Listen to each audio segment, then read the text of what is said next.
भारत की प्रागैतिहासिक संस्कृतियाँ।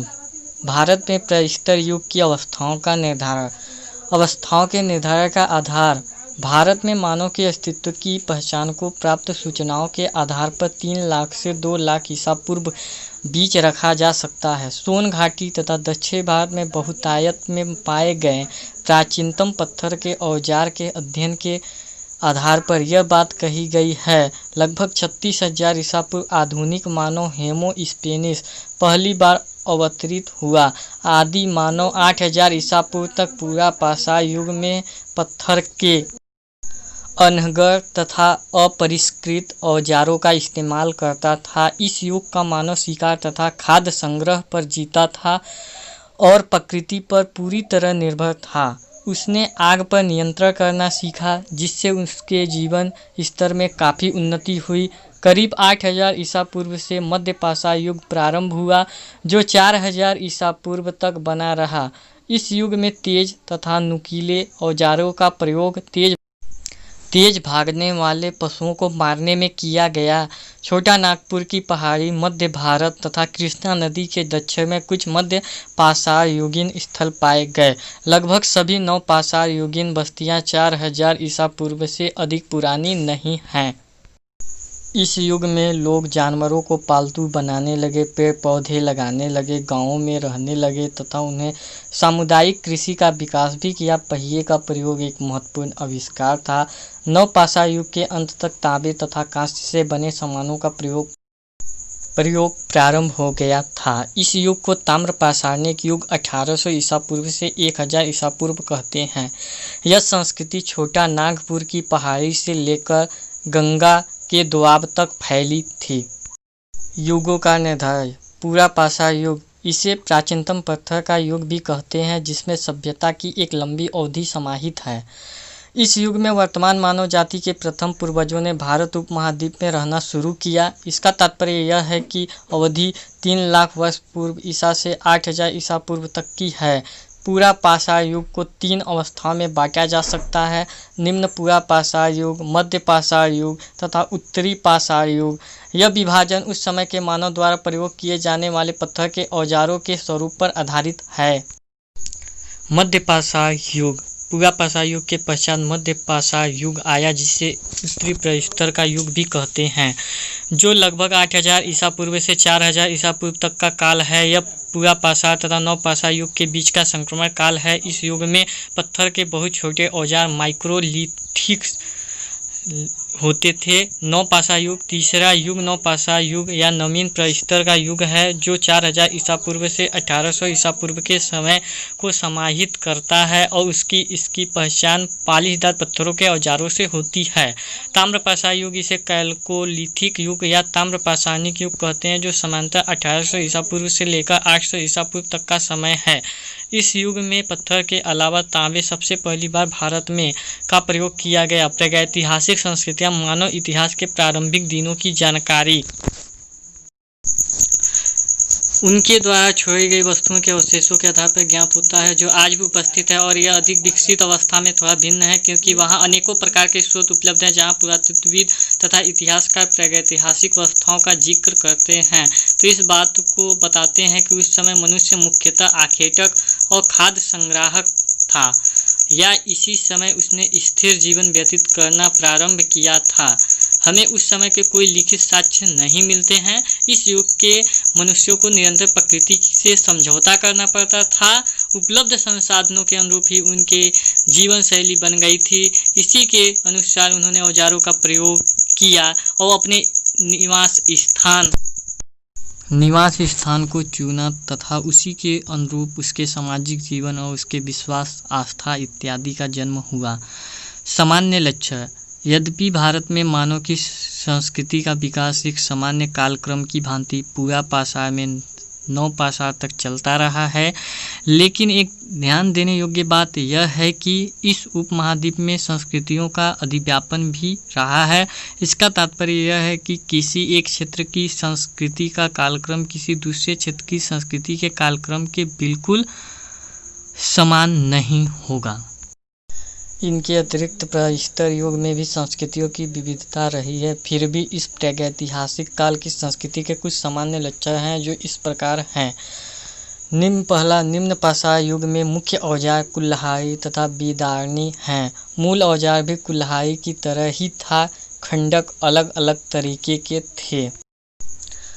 पूरा पाषाण से थोड़े विकसित औजार मध्य पाषाण युग औजार ये पपैयों के बने विविध प्रकार के फलक, बेधनी, छेदनी और खुरचनी थे।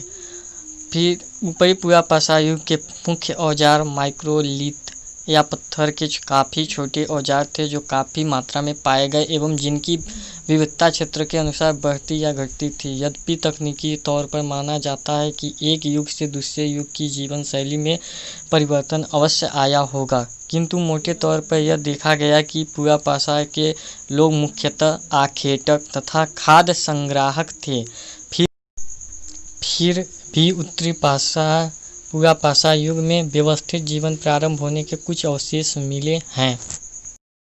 गांवों में बसी संस्कृतियों का प्रारंभ नवपाषाण युग और ताम्र पाषाण युग के समय हुआ। इस युग के लोग पालिशदार पत्थर के औजार तथा हथियारों का प्रयोग करते थे। कुछ क्षेत्रों में यथा कश्मीर के बोर्जहोम नवपाषाण युग अभी भी आखेटन पर निर्भर था, जबकि ज़्यादातर क्षेत्रों में जीवन शैली बदल चुकी थी तथा लोग खाद्य उत्पादन एवं पशुपालन में संलग्न थे। इसी भारतीय उपमहाद्वीप में इस तरह के परिवर्तन सबसे पहले उत्तर पश्चिमी, मध्य, उत्तर तथा दक्षिण बलूचिस्तान, सिंधु नदी के दक्षिण दोआब तथा उत्तरी राजस्थान में पाए गए, जहां नवपाषाण ताम्रपाषाण युग के 4000 ईसा पूर्व प्रारंभ हो चुका था एवं कालांतर में यह हड़प्पा में था, जो बाद में हड़प्पा सभ्यता के रूप में उभरे।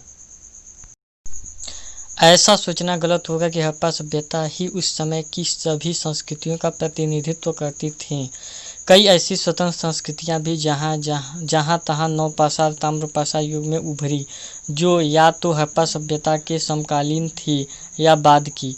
इन क्षेत्रीय संस्कृतियों में भविष्य में पैदा होने वाले भारत के ग्रामीण समुदाय की जड़ थी, क्योंकि इन सभी संस्कृतियों का सम्मिलन निश्चय ही लौह युग का प्रारंभिक अधिवास बना।